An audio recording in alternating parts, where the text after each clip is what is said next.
Hey, unexpected video. Welcome back to Tiny G. And so I just got back from a ride where I had to bring the Dual Sport back on the back of the truck, which is unfortunate, and you'll see that because I got my soft ties here, you'll see.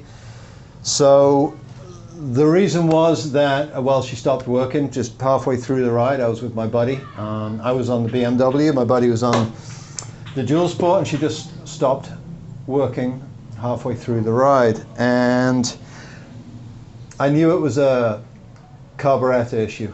And the carburetor on the DM250 is a weird one. I've not been able to find anyone to tell me anything about this type of carb. It's odd. It's odd. Let me show you why. So here's the carburetor from the DM250. And it's a fairly standard carb, you'll see. So here she is. This is obviously the fuel line. And there she is, not dissimilar to a lot of other carburetors. There's the choke system, and you'll see that operates the butterfly valve. What's different about this one is this part here.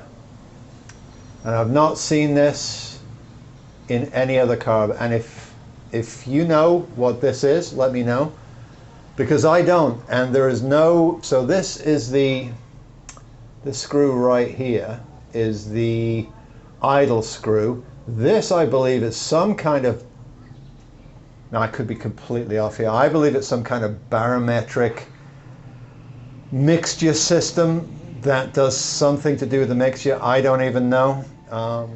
So this is the air fuel mixture screw. I believe that this is a fuel screw because it's on the side of the engine. It's not on the side of the air. If it's on the side of the air, normally it's an air screw, and if it's on the side of the engine, it's a fuel screw. So I believe this is a fuel screw, and you adjust this in order to adjust the mixture. And this is what I thought was wrong on the ride, and I was incorrect.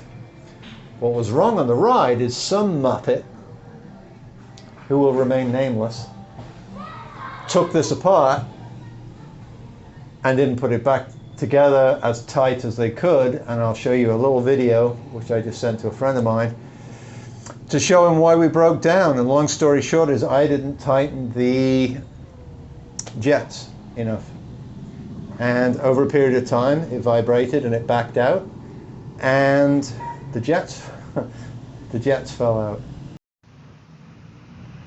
My man, here it is. This is why we crapped out.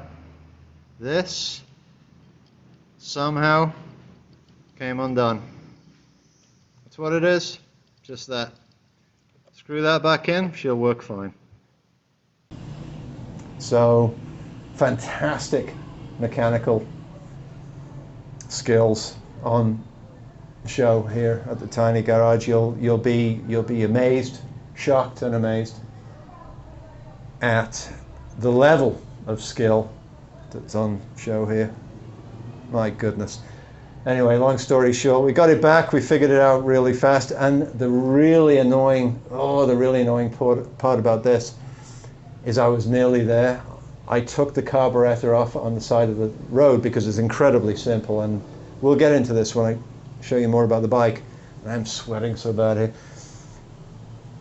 But I was almost there. What I didn't do is take the float ball off on the side of the street, and if I had it done, I would have seen immediately what the problem was, and I should have done that. So, today's lesson, as it is A, make sure everything is done up tight, and B, don't give up. If you get most of the way towards taking something off on the side of the street, especially when it's about 95 degrees out and you're in blazing sunlight and it's quite difficult, what I would do is just go all the way. Go all the way. Make sure that you have confidence in what you know and diagnose the problem. I knew what the problem was. I thought it was the float height. but I knew it was a problem here, and I should have checked it, and I didn't. Not the end of the world. Got home, everything's fine. Another adventure.